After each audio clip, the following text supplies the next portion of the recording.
Everybody, thank you for coming. This is the North Fair Oaks Community Council, and we are sponsoring a community meeting tonight. There is one thing on the agenda. That is the North Fair Oaks Community Council sponsored meeting to go over road options and traffic analysis presented by the Department of Public Works. So I just want to call to order the meeting and give you a brief description of what we want to accomplish tonight.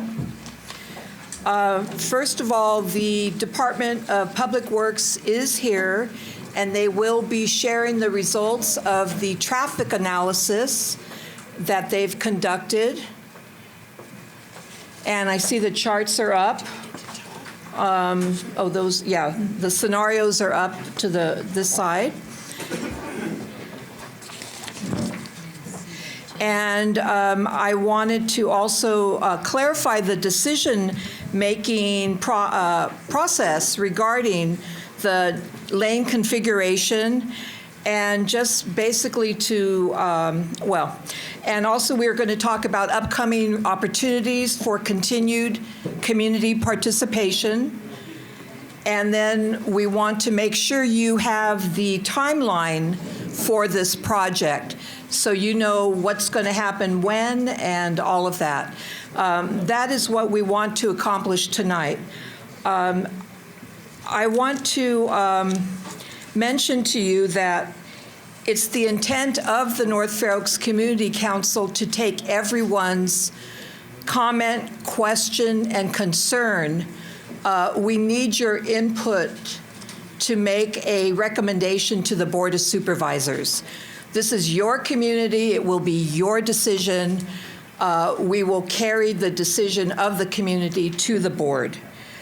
And our goal is to make this process work. So it may seem a little complicated right now, but once things get settled down.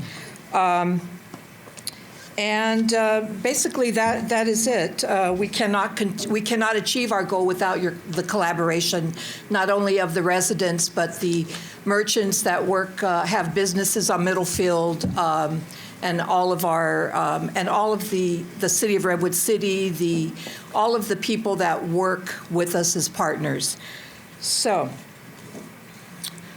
I do have, let's see, are we going to do, I think we're going to save these for later. Okay, all right. Okay, so at this time I would like to introduce Pat Brown, and she is going to give you some more information about the agenda. Okay? Oh, I did. Yeah. Thank you. Thank you, Linda. Yes, my name is Pat Brown, and I've been working on the North Fair Oaks Forward Outreach and Community Engagement team for the last year or so, and I will be supporting the council tonight as we're having this community meeting. So Linda and I are going to share facilitation duties tonight. So I wanted to just give you a sense of what we have planned for the 2 hours that we have together this evening. Starting after this introduction, there will be a presentation by Peggy Jensen, the Deputy County Manager, who will contextualize this evening's presentation that will be made by the Department of Public Works. So the Department of Public Works will be presenting the results of a traffic analysis that they conducted on Middlefield Road, the portion of Middlefield Road that is going to be redesigned in the upcoming months. So this was an assignment that the Public Works Department was asked to take on, and this is the results of that analysis. The council at their meeting last week received this information initially, had some questions. There was a very healthy discussion, I believe, and so the presentation tonight has been supplemented with some additional information so that some of those questions can get addressed during the presentation. When Public Works has finished their presentation, Peggy Jensen will come back and kind of tie it together as before we move on. When we move on, I will be up here again in front of you and helping you get started into some small group discussion. And the purpose of that small group discussion is to make sure that we offer you every opportunity to share your questions, to share your thoughts about the information that's provided, to share with the council anything that you'd like them to be thinking about as they are moving towards a decision on what to recommend to the Board of Supervisors in the way of a lane configuration and design for Middlefield Road. So we have facilitators at each table. We may have to ask a few in the back to join some of the tables that are up in front. We have 5 tables with facilitators and recorders. And those recorders will be taking down the information that you're sharing in your conversations. We will be compiling that information and presenting it back to the council in a summary form as they move forward and are continuing to take in all of this input that they're getting. We want to thank you so much for being here, for taking an interest in this very complicated question, because we really believe that this has to be a decision that the community owns and supports, and it will affect the welfare of this community for the foreseeable future. So we're very pleased that you're here, want you to contribute, want you to ask questions, and we'll try to make that happen as we move forward. So I'm going to turn it back now to Peggy, and she'll make her presentation.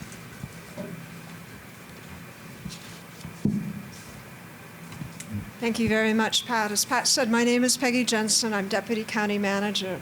Actually, I see a number of people in the back. Do we have vacant chairs at any tables? If you have chairs at your table, please raise your hand so some of the folks in the back can find a seat if you'd like. There's 2 chairs up front here. One up here, one over there, and also you can probably sit around the table over there. I want to make sure everybody's comfortable because we have a number of important things to discuss tonight. As Pat said, I'd like to give you a little bit of context for this project. This project actually began over 4 years ago when the county started working on the community plan for North Fair Oaks. One of the key components of that plan was the redesign of Middlefield Road. And with the support of Supervisor Slocum, who's in the back of the room with us this evening, and the rest of the Board of Supervisors, funding for this project was included in the budget last year. Starting this past February, our North Fair Oaks Forward team has been working on community outreach. And before I go any further, I'd like to have the folks on the team raise their hand.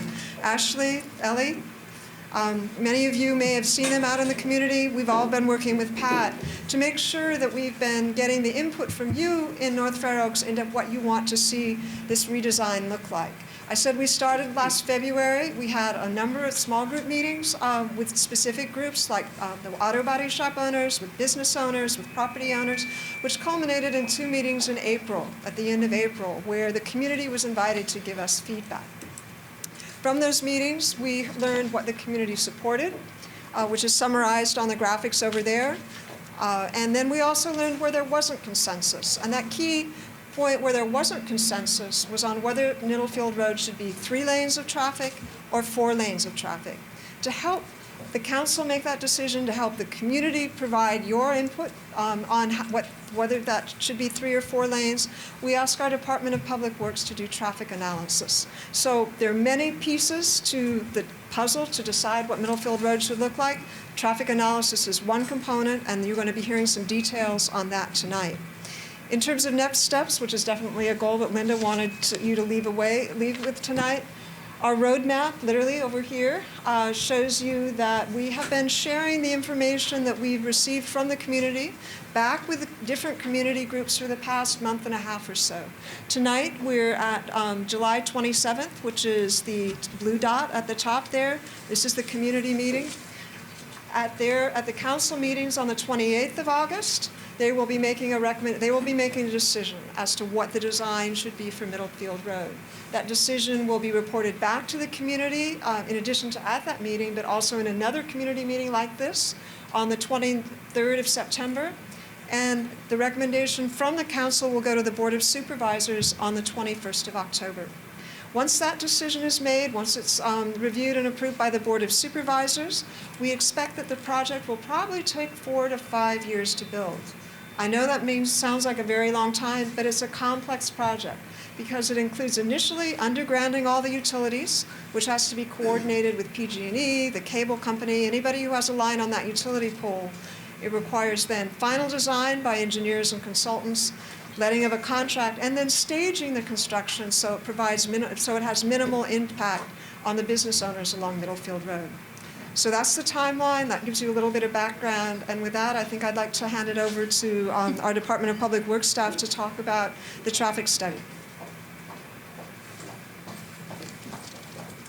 Oh, actually, one more thing before you go on. But what we're changing now to Hanya's presentation, prior to that, and hopefully we'll be able to put that on during the small groups discussion, is a loop of pictures that our North Fair Oaks Forward team took of different sidewalk lengths, different bicycle lane op configurations, different ways that communities around the Bay Area, Redwood City, not Bay Area, but just here on the peninsula, Redwood City, San Carlos, San Mateo, Burlingame, have been redesigning their streets, just to give you some visual ideas as to what you might do on Middlefield Road. So with that, I'll turn it over to our Public Works staff. Good evening, everyone. As Peggy has mentioned, Department of Public Works was tasked in performing a traffic analysis for the two scenarios, the 3 lanes versus 4 lanes of Middlefield Road. So to get us started, we'll take a look at some basic features of what Middlefield Road looks like now. It's 4 lanes. It's going through North Fair Oaks and Redwood City in the east-west general direction, and it continues on to Atherton. Our study areas are from the top, MacArthur. The intersections are MacArthur, Hurlingame, Dumbarton, 1st Avenue, 2nd, 3rd, 4th, and 5th Avenue all the way down. For the sake of simplicity, let's assume that Middlefield Road generally it runs east-west, and all the side streets are north-south. Okay. Oh.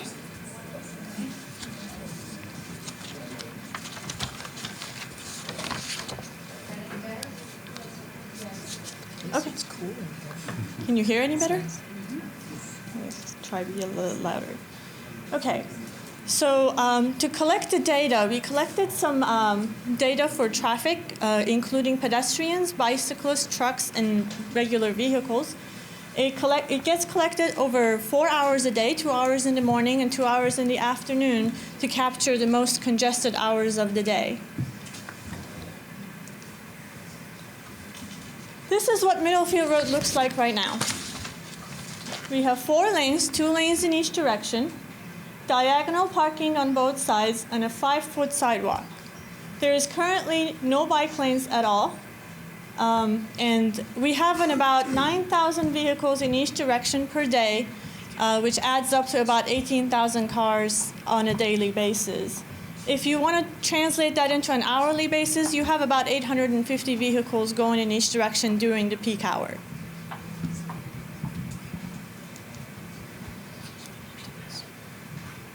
We're trying to make sure that everybody can hear well, so just keep giving us the feedback, okay? Looks like it's working. Okay.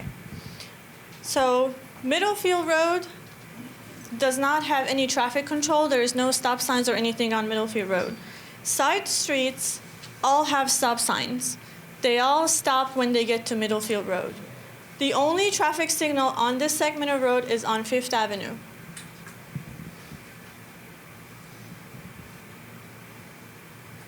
This slide gives us some information about how many bicycles are using the road right now. The volumes are based on 2012, and they were collected for the PM peak hour, which is the most congested hour of the day. As you can see, the heavier movements are along Middlefield Road, with some on the side street. Now, please take this with a grain of salt, and the reason for that is the conditions for bicyclists on Middlefield Road currently are very scary. There is diagonal parking, and there is no bike lane, so anybody can back onto the travel lane. So once we have bike lanes, potentially there could be many more than what you see here. This one shows the pedestrians that were crossing Middlefield Road or any of the side streets during the same hour of the day in the PM peak. So the top row shows pedestrians walking along Middlefield Road, crossing all the side streets. As you can see, there is a big number crossing near 4th and 5th, and the reason for that is that there is a bus stop right there. So there's a lot of pedestrian activity going on along Middlefield there.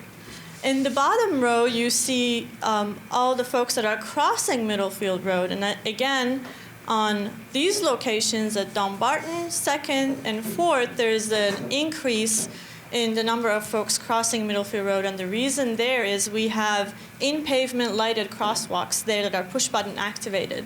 So those encourage more people to cross at those locations particularly. We were asked to take a look at two different configurations. One is a 4-lane, and the second one is a 3-lane. So we start with the first one being a 4-lane configuration. Under this scenario, you have, again, like you do today, 2 lanes in each direction.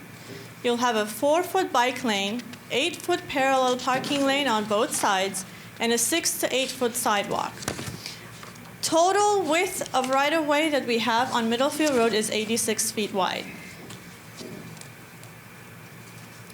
Again, Middlefield Road will have no stops on it. Side streets will remain under stop control, and 5th Avenue will continue to have a traffic light. Under the 3-lane configuration, things look a little bit different. You have 1 lane in each direction, a center 2-way left turn lane that you could get in and turn left from each direction of the road. There is a 5-foot bike lane on each side, 8-foot parallel parking lane on each side, and a much wider 10 to 11-foot sidewalk. Again, traffic controls remain the same. Side street stop, signal at 5th. No change there. Now we take a look at how these two configurations work with the traffic that we have. To do that, data was collected via video processing on an average weekday of a non-holiday week during the school year in 2012 to make sure that we capture the highest numbers possible. Of course, it includes vehicles, bicycles, and pedestrians. The 4 hours that we took the data, it turns out that PM peak hour of a midweek day is the most congested hour of the day. So that particular hour was chosen as the study hour to make sure that we got the worst case scenario covered as far as traffic goes. Now, a lot of complex calculations went in it. Simulation models were run. Delays were calculated for every single movement in every single intersection that is under the study area using these volumes that were collected in the year 2012. What does that mean? Let's focus on the top row. That's the 4-lane configuration first. Conditions on Middlefield Road will continue to be kind of like they are now, mostly free flow, maybe a little bit of congestion during the peak times. Side streets have some delay. Here is the time that you're waiting to cross Middlefield Road today or in 2012. Some are major, like 5th and 4th and 2nd. The rest of them, there's a little bit of delay, not so bad. Now, if you take 1 lane out of there and make it into a 3-lane configuration, things on Middlefield generally stay pretty smooth still. The only location that goes up is this eastbound movement towards 5th, and the reason there is because there's a traffic signal there that will make you stop once in a while because it has to let the traffic on 5th Avenue flow. The locations that have circles on them are the locations that experience more than 300% increase in their delay.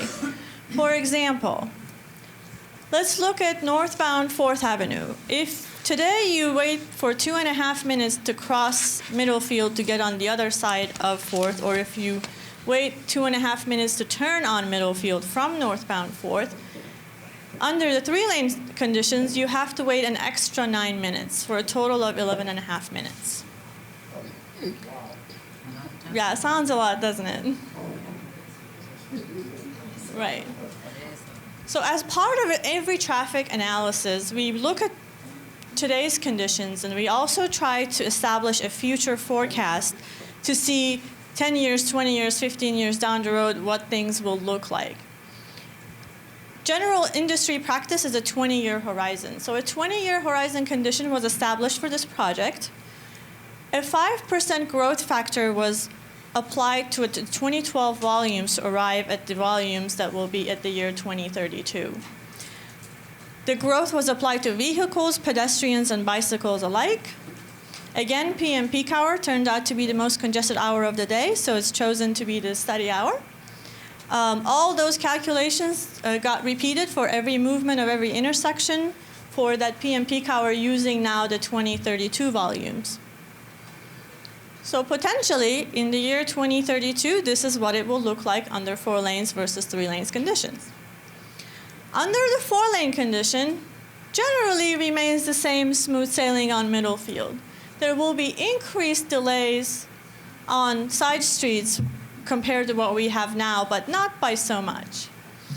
If we go down to 3 lanes, there will be significant increases in some of the side streets and also on Middlefield Road, right at that same location, eastbound at 5th.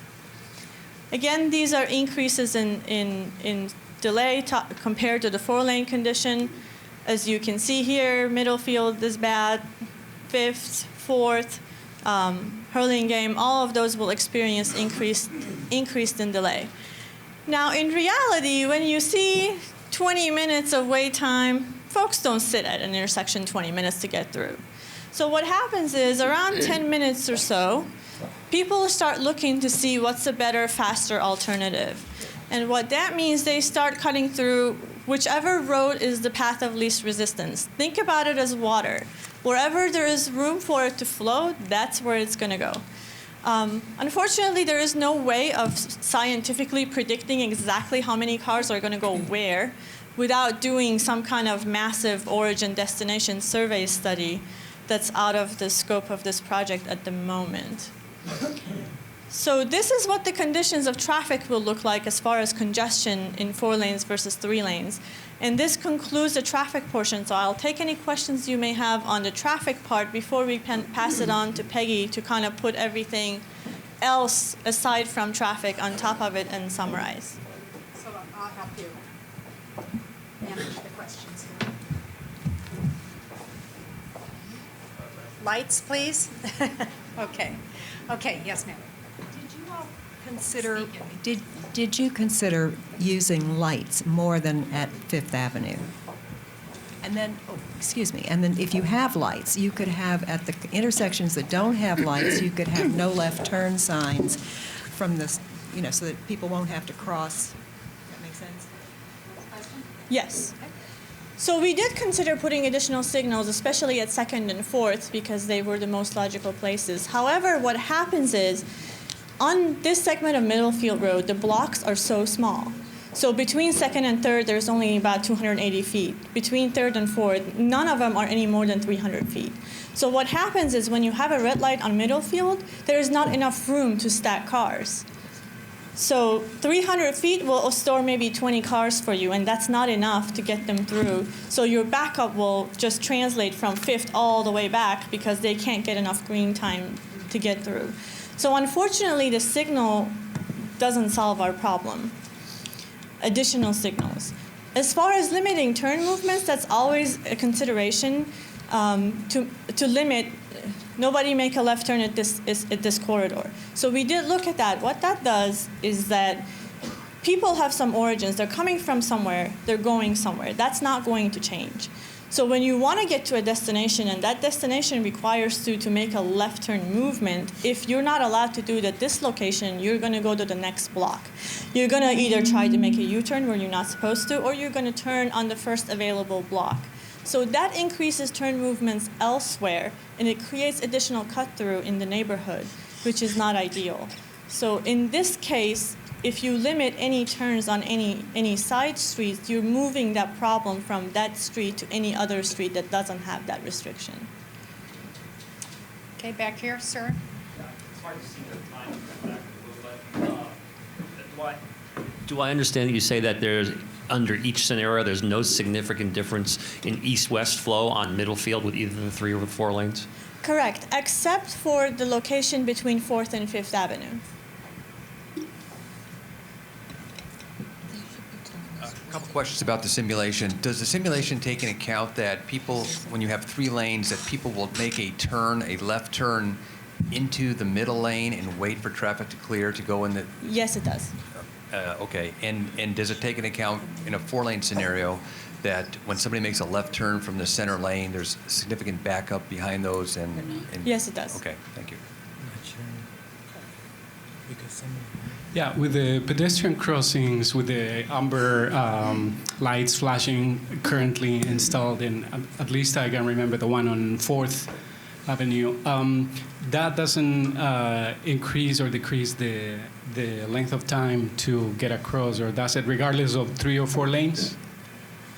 If you have 3 lanes versus 4 lanes, in 3-lane condition, you will have a shorter distance to cover, so you potentially can cross the street faster. So the answer is yes.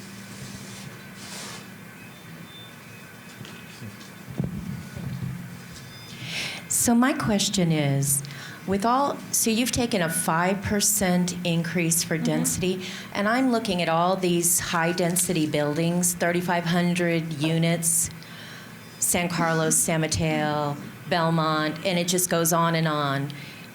That's already going to be more than 5%. So I don't believe that you can state that in 20 or 25 years that's 5%, when we're seeing an increase of much more dramatically than 5% now in the building phase. Mm-hmm. And I'm also worried that if you bring this down to 3 lanes and we have an earthquake, where we already have, and the issues that happen during the earthquake, this is a main artery. It isn't a downtown concept. It's completely and totally an artery, a main thoroughfare. It's not a good idea. I'm just going to ask respectfully that we keep the questions. You got a question in there, and we'll get the answer. So we'll keep this to a question and answer time at the moment. When we have the discussions, we'll have the opportunities for those comments to be recorded. So the question is emergency Right. situation. So I'll answer the first question about the 5% first. So we have done some research. We took a look at the North Fair Oaks Community Plan, and also have taken a look at the travel demand model that's done regionally to see what's projected for this area, what the growth rate for this area is. Generally, this area of Middlefield Road is very much developed already. So there's no ground to be developed brand new. So everything is going to have to be a redevelopment. And the county and the city, depending on whose jurisdiction that is, has a control over what density of use they allow for the redevelopment. So 5% is a very educated guess, but it is a guess. So it could be some other number in the end of 20 years. There's really no way of knowing exactly what that will be. Other questions? I'm going to go to people who haven't had a chance yet. Sir? If the traffic on 4th Avenue is running fairly good now, and you're talking about the 3 lanes,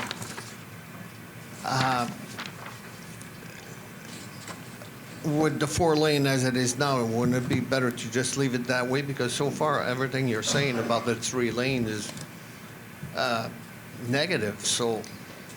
That may be the case for vehicles, but vehicles aren't the only people that are going to be using this facility.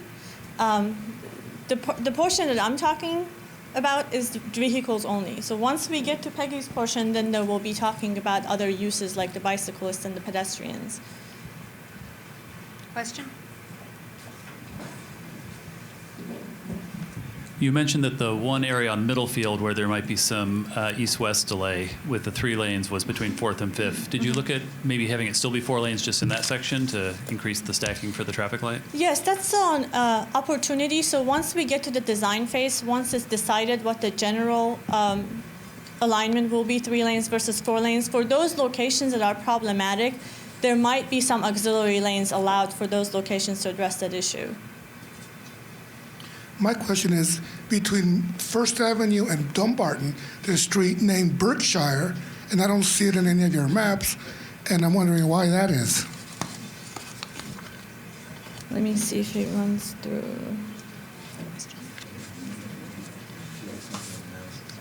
It's not a part of this analysis. I don't think. Does it run through? Yeah, it's not part of. It wasn't determined as a part of the analysis.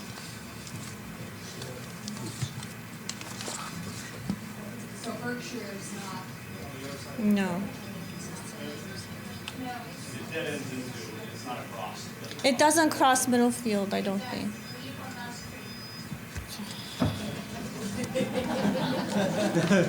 Okay, so maybe we need to look into that.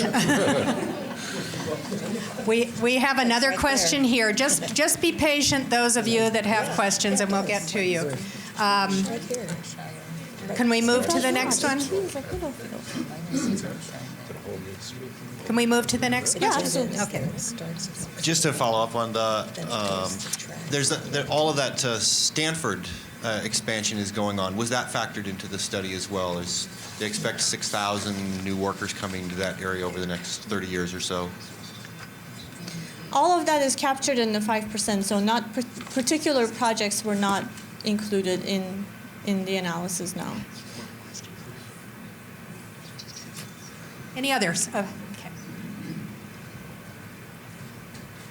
Could you explain a little bit about what the ideas were of why it would be an increase in making left turns in the 3-lane configuration? Seems to me with a center lane that you could at least cut across one lane and hang out in, I don't understand why that would be an increase in time getting into the left-hand turn. Getting into the left-hand turn necessarily is not by itself an increase. That's the increase. What the numbers you see here are the increase to the approach. So you may be going through, you may be turning left or right, but that's how much it takes you to get through the intersection.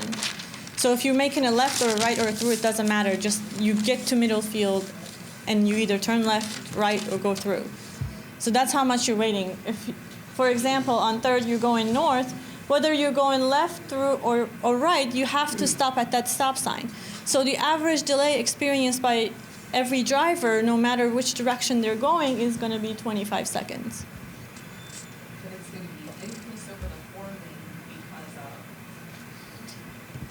The increase for that particular one is very minimal. The reason for that is before you had 2 lanes in each direction on Middlefield Road to process, so less.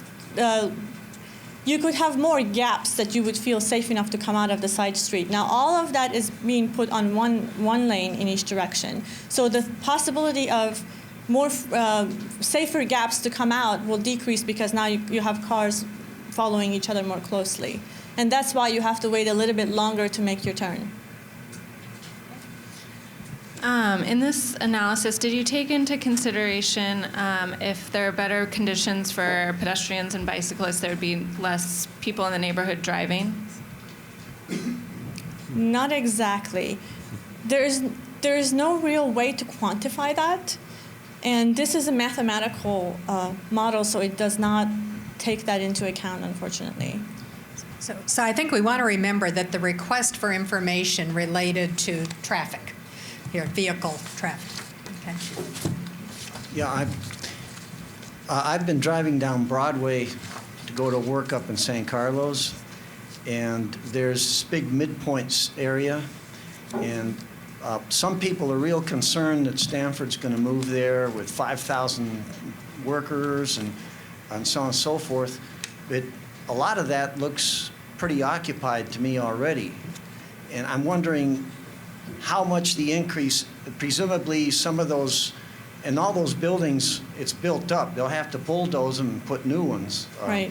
The question is, considering that there are already people there now, how much, what's the delta between what's there now and what's going to be there after Stanford et al. Move in?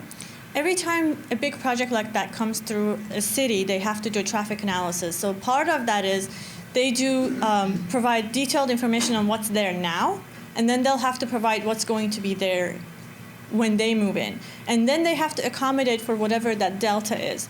So for example, if that delta requires them to put a signal somewhere so that the traffic can flow as nicely as it does now, they have to put it in as part of their project. That's typically how projects are done for massive major projects like that.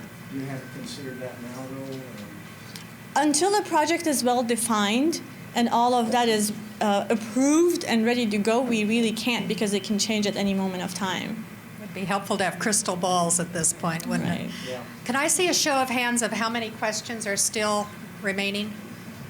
Okay, so I'm going to come over here. So the traffic between like 8th and 5th would still be 4 lanes, right? At this point, yes. In either scenario. And so it would be switching from 4 to 3, possibly at 5th. Possibly. All of that detail still has to be analyzed a little bit more to see where the optimum location for the transition is. But at the moment, with this analysis, that's correct. I have 4 questions about safety. 1. You'll have more chance to ask questions, but just one. Okay, and I don't, by the way, expect you to have the answers to these 4 questions here and now. Okay. Are speed limits lower nationwide on 3-lane roads? And if so, does that help to make 3-lane roads safer?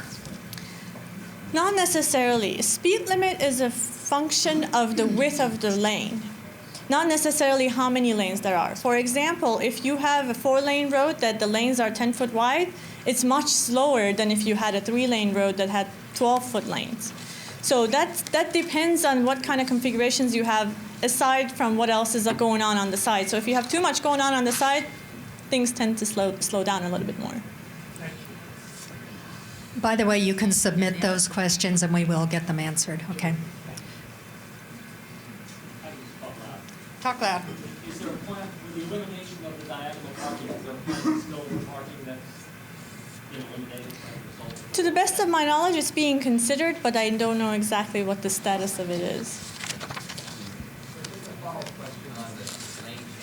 I'm going to give you this so everybody can hear.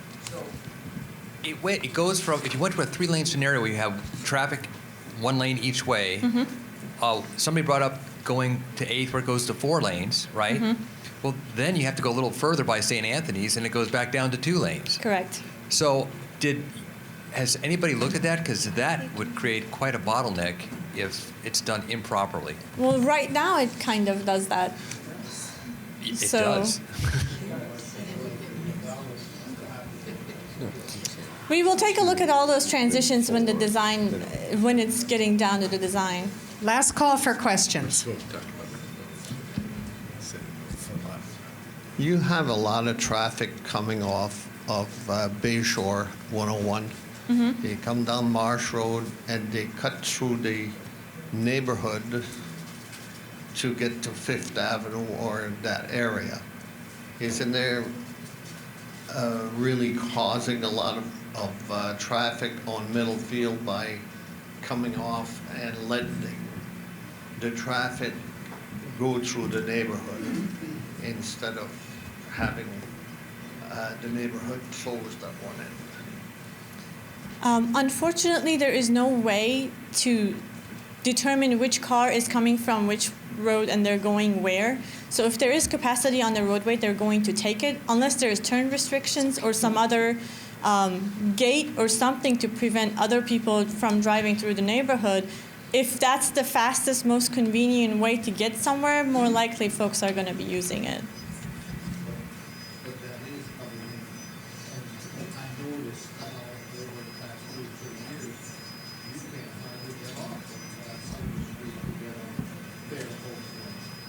Right.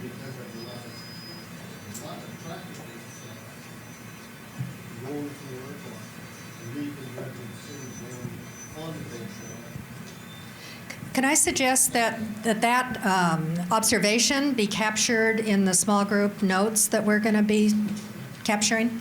Okay. Question. I'd like to know if you can speak on the impact this would have for our emergency teams, our police department, our fire department, when it comes to emergencies such as an earthquake. Actually, we're right there. The emergency vehicles will have sirens on, so if you, under either scenario, under a 3-lane or a 4-lane, all vehicles must pull over to the right to make room for the emergency vehicle to go. So if you have a 2-lane, if you have 2 lanes in each direction, somebody comes down with a siren, either side will pull to the side, and hopefully between the 2 lanes you'll have enough room for the emergency vehicle to get by. Under the 3-lane scenario, the middle lane, the center two-way left turn, is much wider, and by the time that the 2 lanes pull over to the side, once they see the siren, that should be plenty of room to allow the emergency vehicles to get through. We're going to kind of close off the question and answer period for the moment. We have Department of Public Works representatives here who, if you have additional questions, once we get into the small groups, we will call them to your small group and have them address those questions to the degree that we have the time to do it. We will make sure that we answer any outstanding questions. If not here tonight, we will take them back and respond to you and post them on the website. So we don't want to cut off information, but we do need to move on and provide you with a little bit more opportunity this evening. So I think the next thing that we're going to do is ask Peggy to go through a kind of a summary. Thank you. Thank you, Pat. Thank you, Hanya. And Joe Lococo, our Deputy Director of Public Works, is also here tonight. He's in charge of the Roads Division, so he has other staff who will be able to answer more questions, as Pat said. So what I'd like to do is summarize for you kind of where we are in the process of redesigning Middlefield Road. You all are here tonight because of the great outreach efforts of our outreach staff. We've tried to share information that we've heard from the community, and we're pleased that you're here tonight because this is a key decision-making point. So as I mentioned earlier this evening, deciding the design for Middlefield Road is really a puzzle. There are a number of components, and we've identified 4 important areas. The first is the community plan. The second is community input. The third is road configuration options. And the fourth is traffic analysis. I'd like to talk a little bit about the Fair Oaks community plan. So as I mentioned in the opening, this plan was in process about 4 years ago and was adopted by the Board of Supervisors in November of 2011. The plan had a number of overall goals for North Fair Oaks, including improving pedestrian facilities, improving bicycle connectivity, also improving parking, and that's certainly a message that we've heard throughout all our communication with the community. In terms of Middlefield Road, there were some specific recommendations in the plan. There was a concept of making Middlefield Road a destination street, including a transit hub in the area where the county clinic has been developed. Having mixed-use development along Middlefield Road, a combination of commercial and some residential. And then finally creating a neighborhood activity area, some sort of community area and gathering place. As I mentioned, key considerations were improved sidewalks and street amenities and primarily improved bike routes. That was a very important component of the community plan. So the second component of this puzzle, if you will, is community input. And the community input that we've received over the last 4 months focused on the primary concern was improving safety for pedestrians, safety for bicyclists, and safety for people driving cars on Middlefield Road. In terms of improved safety for pedestrians, we heard from everyone that they wanted wider sidewalks, a wider area for people to cross, to walk down Middlefield Road. There was consensus that bike lanes should be added to Middlefield Road. And in terms of the question about parallel parking, there was also consensus from the community that parking should be changed from diagonal to parallel, which adds additional space on the street to design in different ways.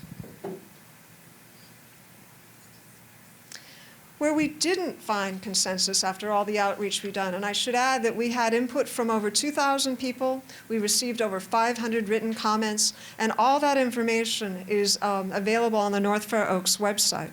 So we didn't get consensus on whether the lane configuration should be 3 lanes or 4 lanes. So at the request of the council, we went back and did some analysis of the data that we did receive, of the survey responses we did receive. And we received over 1,300 responses to our survey. Of those responses, 49% favored 3 lanes, 41% favored 4 lanes, and 10% were neutral.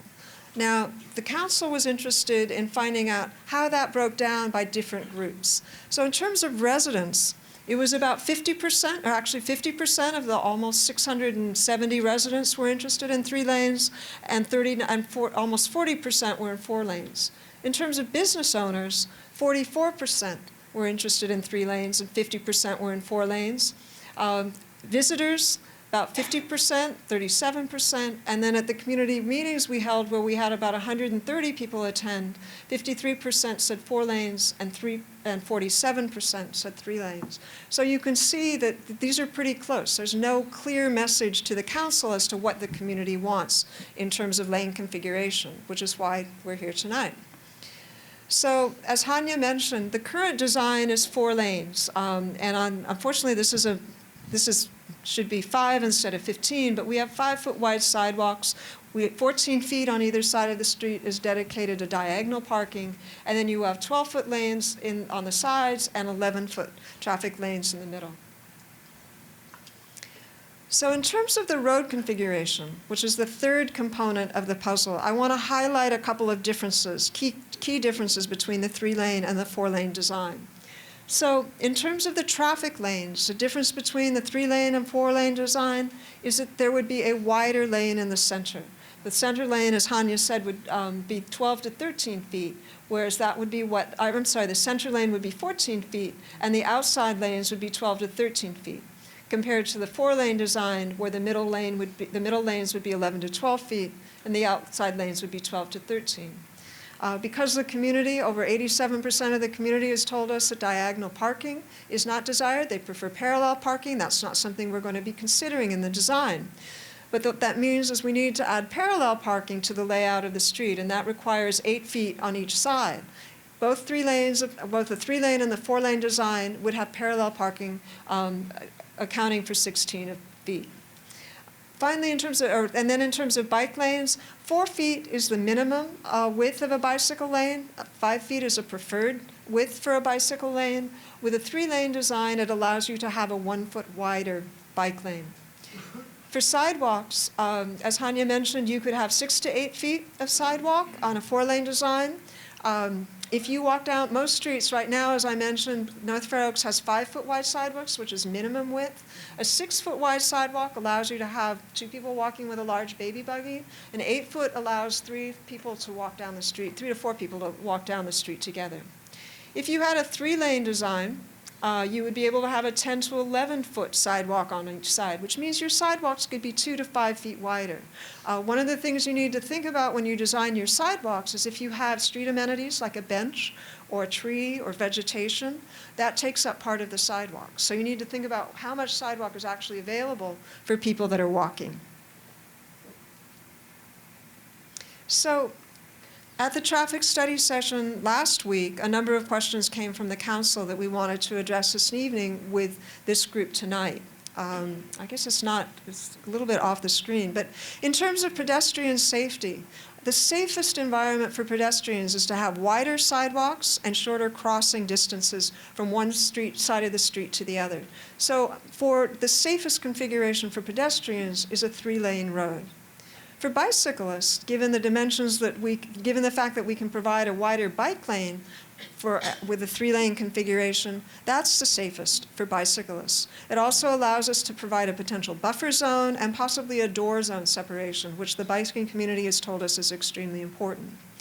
The question that was asked about emergency vehicles, we've heard from the sheriff that they prefer 4 lanes, but really there's no data to support faster access with either configuration at this point. As Hanya mentioned, there's enough room to move existing vehicles to the side of the road. There were questions last week about delivery trucks. The public works staff have said site-specific solutions such as limited time loading zones and other considerations could be developed to address loading zone issues along Middlefield Road. And finally, area residents actually shouldn't say area residents, it should say side streets. There's a potential, we don't actually know, we haven't quantified this, that there could be some additional congestion along the side streets adjacent to Middlefield Road. So to summarize what Hanya said, there are really 3 key areas where there's significant or potentially significant increases in the model of amount of wait time in between 3 and 4 lanes. That's at 2nd Avenue, where the increase is between 2 and 3 minutes. It's at 4th Avenue, where the increase is between 7 to 9 minutes. And it's that section of Middlefield Road between 4th and 5th, where the increase is projected to be about 4 minutes. As Hanyan mentioned, this is a model. It doesn't take into consideration the fact that more people might bicycle, more people might walk with an improved pedestrian, improved bike paths. It also doesn't take into consideration that decision point people make when they use alternative routes, when it becomes too, when the backups or the waits become too long. So in conclusion, what I'd like to leave with you is the fact that there is no right or wrong decision around how many lanes or the redesign of Middlefield Road. What really matters is the priorities that you have as a community. What is the most important thing to your community? Is it your vision of Middlefield Road as a downtown area, as a gathering place? Is it your highest concern pedestrian safety? Is it bicycle safety? Or is your concern really traffic flow? Those are the types of trade-offs, those are the types of priority settings that the council is going to have to make as they make this recommendation to the board. So now we're going to be going to small group discussions, as Pat said, and we have the questions posted. Do we have questions? The council member would like to ask a question? Yeah, we have a couple of questions. Okay. Go ahead. So a couple of questions from this. I wondered if there is any room for taking some of that sidewalk width and adding it to the bike lane width, because I know we had talked about the door zone problem. Is that flexible?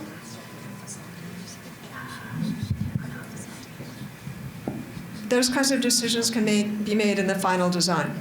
Okay, and then the second question I had, you talk about the congestion areas being pinpointed, and I know that we had talked before about the fact, my concern was that if you're driving south and the redesign ends at 5th, we're going potentially with a 3-lane design, we're going from 3 lanes to 4 lanes to 2 lanes within a 0.2 mile area, which is 3 to 4 blocks, and I'm concerned within that area are most of the businesses. I mean, I would say maybe half the businesses that pedestrians frequent are on that commercial section south of 5th, as well as a school, a church, a gas station, and so on.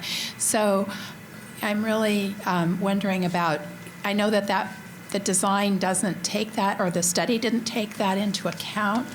I'm wondering what can be done about that, because it seems to me that the 3-lane configuration really would only work if that's addressed.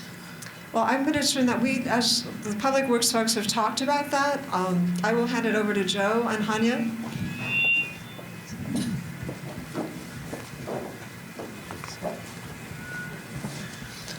Good evening. As Peggy indicated, Joe Lococo with Public Works. I'm the Deputy Director of Road Services. Yeah, so the question regarding the transitions, and ultimately, I think it was indicated before, once we have a configuration, we'll certainly figure out what the best transition is. But there are some concerns about the amount of stacking that occurs behind 6th Avenue, north of 6th Avenue, and that actually could spill over onto 5th Avenue. So it is something that we're going to have to analyze, but there may in fact be benefits in actually having that transition, because that allows additional cars to stack from by the school all the way back to 5th Avenue without actually spilling back onto 5th Avenue. So those are details. In the end, I think the final transition to the 2 lanes, there's really plenty of width. It's a nice straight section. I think in the end, that is going to be something that can pretty easily be designed in a smooth way. Yeah. Any other questions? No. We are very anxious to give you an opportunity to respond to the 3 questions that we have developed, and they are really looking for your reactions, looking for needs for clarification, and looking for ideas and considerations that you think the council needs to take into account as they're beginning to move towards a decision. The way that we're going to handle this, because we have a larger number of people here tonight than we had anticipated, and that's just great news for us, is we are going to go into 5 small groups. We have facilitators, the 5 facilitators. If you would please stand up so that people know who you are. We're going to have 2 groups in this room, and we have reserved a classroom, a separate classroom, for each of the 3 other groups. Is that right? Okay. So we'd like to have between 10 and 15 people in a group.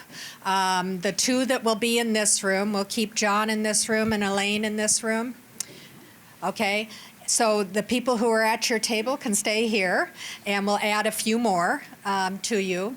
And the same with Elaine's table, we'll add a few more there. And then we'll just start gathering a group with Ellie, up to about 15 people, and she'll lead you into the room where you're going to be having your conversation. We have 30 minutes for the conversation, so it won't be long. We're going to then bring you back in here, and we're going to be closing up the meeting with a sharing of what took place in those small groups and some clarifying of next steps following tonight. We only have 1 Spanish speaker. We would love to have council members plant yourselves, right? join the groups and listen to what people have to say in the groups. You're not on stage. You just can listen. You'll have your time to then be able to respond at the next meeting. And people have half an hour. So, Ellie, would you collect your 15 people and your recorder?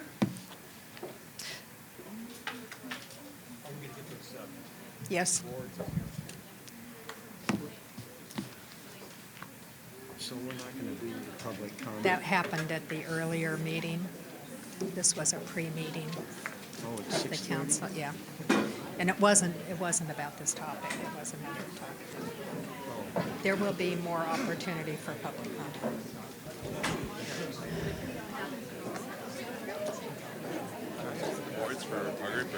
Get one. I don't know.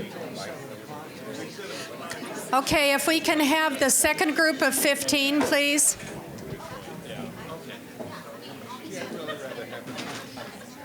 Ashley, put your hand up. We're gathering 15.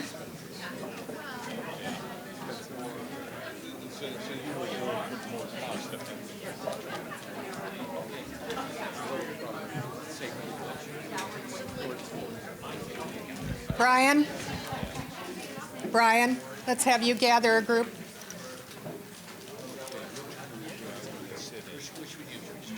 You can join one of these tables. Yeah, or you can move to the other room, whichever you'd like to do. Okay. So let's take. We have 1 table there and 1 table there. So let's take some of you into the other room. Okay.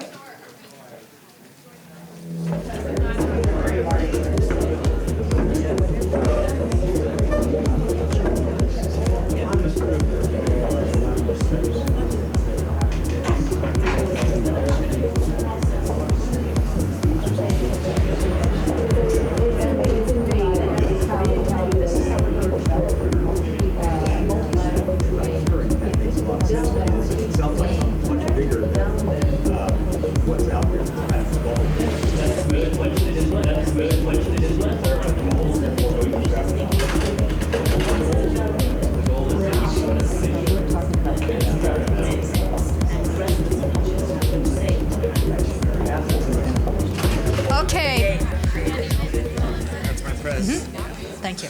We're going to go ahead now to the next part of the meeting, which is to very quickly get an idea of the topics that were discussed in the small groups, those things that sort of rose to the top. The facilitators of each small group are going to give us a report, and you'll all hear that. I just want to let you know that all of the notes that were taken by the note takers will be compiled and will be presented to the council, so they'll have all of the information that was discussed in the small groups. But this is just to give you a sense of how the groups were going. So John, I'll start with you, please. And I promise to do this in 1 minute. There's 4 things. First, there's a great deal of projected growth in this area, and that projected growth, it's felt by just about everybody here, knocks some of the projections of how the traffic and the minutes, they're not very valid because they feel there's going to be a lot more growth here. Number 2, there's a suspicion that there's an agenda that part of this development project to change the complexion of the community, and they don't want to have that done. Number 3, there's a need to have more time to discuss this because there's a lot of thoughts that were just now being developed. And lastly, there's a need for balance between this being a destination area vis-a-vis being a thoroughfare. And number 2, between bikes and cars. We're balancing things. There's a need for balance.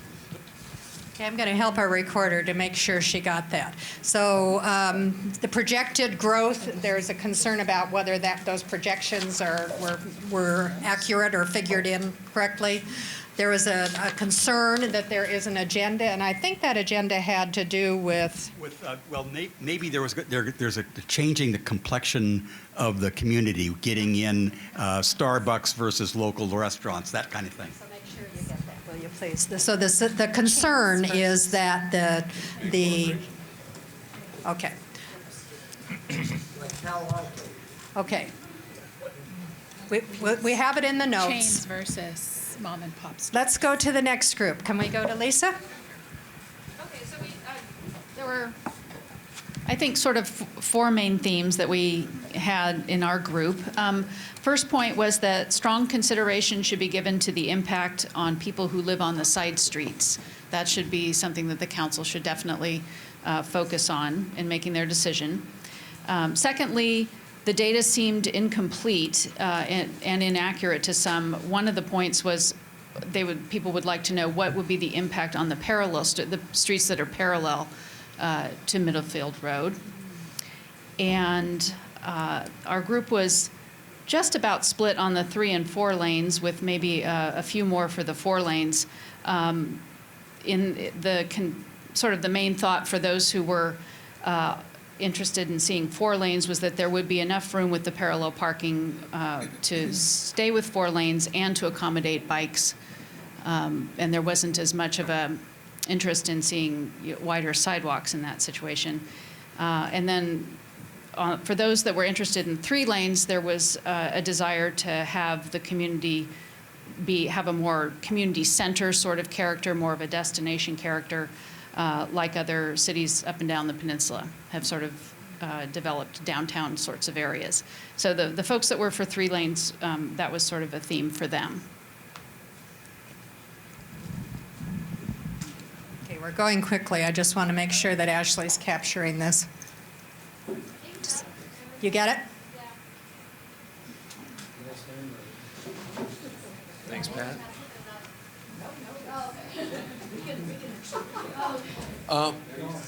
Our group had a couple of major points. The general consensus was kind of fell on the 3-lane option, providing for a more balanced use of Middlefield with a mix of pedestrians, cyclists, and drivers.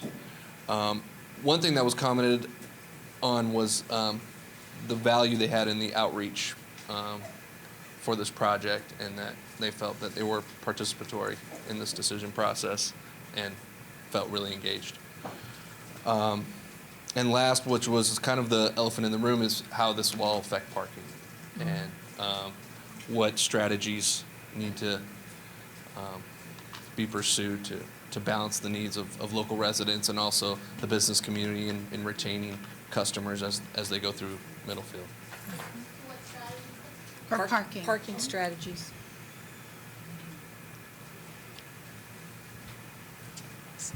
I want to compliment our facilitators in being very concise.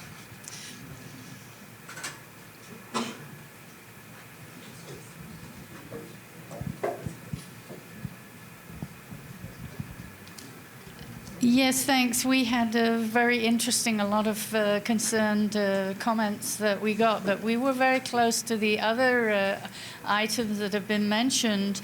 That is that the data is somewhat incomplete and out of date. There have been a lot of changes since 2011 when this was all started. And that seems to be very important. The impact on side streets was another issue that was been mentioned that was very important to everyone. And we didn't get as far as deciding what the goals should be, and we're wondering what are the goals for Middlefield? Is this a destination site? Is this a community area? Is people going to be coming to stay and visit in the area, or is it a through street?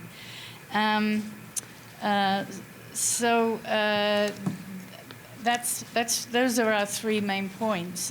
We voted on 3 or 4 lanes, and we got a 6-6 vote on that. So we're nothing if not consistent about this. All right, so for our group, we had 5 brief main points. The first being about concern about increase in traffic due to current and future development within the area. The second main point was a lot of concerns and desire for left turn signals in all directions at 5th Avenue.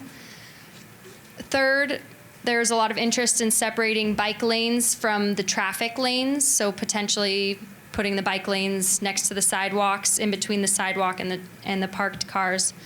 Fourth, concern about emergency access. So if there's an earthquake, being able to get out or get where you need to go, as well as for the sheriff. And finally, concern about delivery trucks for the businesses on Middlefield Road. Since they don't have back alleys, where are the delivery trucks supposed to unload their cargo? I'm going to ask each of the groups to make sure that you put the name of the recorder and the facilitator on the notes that you're turning in, so that if we have any questions on the notes that were taken in the small groups, we can clarify those. So that's the flavor for what the conversation was. I can attest to a lot of interaction in all of the groups that I visited. So at this point, we are going to be closing up our meeting for this evening and turning it back to Chairman Linda Lopez here of the council, and she's going to give you a sense of the next steps that will be taking place as this process continues. Wait a minute. Can I have a floor? You didn't make my comment. I commented and you didn't get my note, and that is you fix that railway at Dunbarton. Excuse me, sir. The notes are, yes. Thank you. Is it there? I just said that all of the notes will be compiled and presented to the council. Okay. Do that because they were in groups. Cool. Everything good? Everything's good. All right. So as Pat said, council members are going to receive all of the feedback and input that you gave tonight. So we're going to have all the notes. And the next step, we're going to do this again on August 21st. We're going to host another community meeting to go over again. This is a long process, people, so stick with us, and we're going to get through this. So the next meeting is Thursday, August 21st, 7 o'clock here. And then the North Fair Oaks Council will meet on August 28th, and that is the date that we'll make the recommendation to the Board of Supervisors. On Tuesday, September 23rd, we will sponsor another community meeting to go over the recommendation. The recommendation will be made on August 28th, but goes to the Board of Supervisors in October. So there's some more opportunities for more participation. If there's something you didn't think of tonight, please write it down and get that to the council. Or actually, should they get that to Irving's? To who would be the best contact on that? I think there are a number of different opportunities. One is, of course, District 4, Irving Torres. Yeah. Another opportunity would be to use the website. There is a place to put in comments on the website, nfoforward.org. Yeah. And then I think the third opportunity would be Ellie and Ashley. Please raise your hands once again. We'll be in the community as they have been regularly, and you can certainly share any thoughts or additional input with them. Yeah, because you got a lot of information tonight on this analysis. And where is this analysis available for the public? On the It will be county on the website. Okay, all right. NorthFairOaksForward.nfoforward.org. So if you really want to get into it and digest it some more. So that is it for tonight. I want to thank all of the presenters from the county. I want to thank our facilitators, and I want to thank everybody here who participated. And with that, I'd like to have a motion to adjourn the meeting, please. I motion to adjourn the meeting. Is there a second? I'll second. Okay, meeting is adjourned. Thank you again for coming tonight.